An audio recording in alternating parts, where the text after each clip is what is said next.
बिस्मिल्लाहिर्रहमानिर्रहीम। अस्सलाम वालेकुम वरहमतुल्लाहि वबरकातुहू। उर्दू टीवी में आपको खुश आमदीद कहता हूँ। फ्रेंड, उम्मीद है कि आप सब खैरियत से होंगे।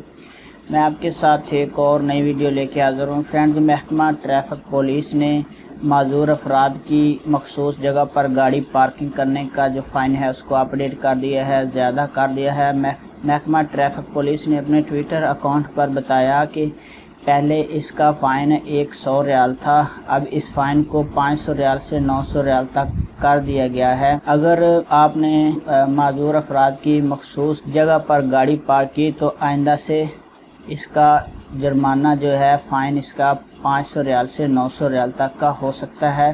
तो ये न्यूज़ अपडेट आपके साथ शेयर कर रहा हूँ। तमाम ड्राइवर हजरात अब एहतियात करें, क्योंकि पहले महकमा ट्रैफिक पुलिस ने ये कहा था कि अगर जो माजूर अफराद की पार्किंग है सारा दिन खाली भी पड़ी रहे तब भी आप वहाँ पे गाड़ी पार्क नहीं कर सकते। तो कुछ लोग इसलिए गाड़ी यहाँ पे पार्क कर देते हैं कि वो 5-7 मिनट के लिए जा रहे हैं और फ़ौरन वापस आ जाएंगे। तो आइंदा से इस गलती को आपने नहीं दोहराना। अगर आपने ये गलती की तो महकमा ट्रैफिक पुलिस ने आपसे रब्ता किया और आपने उसका रिस्पांस ना दिया या देर से जवाब दिया तो इस सूरत में आपकी गाड़ी भी ज़ब्त हो सकती है। तो ये न्यूज़ अपडेट आपके साथ शेयर कर रहा था। अपना बहुत सारा ख्याल रखिएगा। अल्लाह।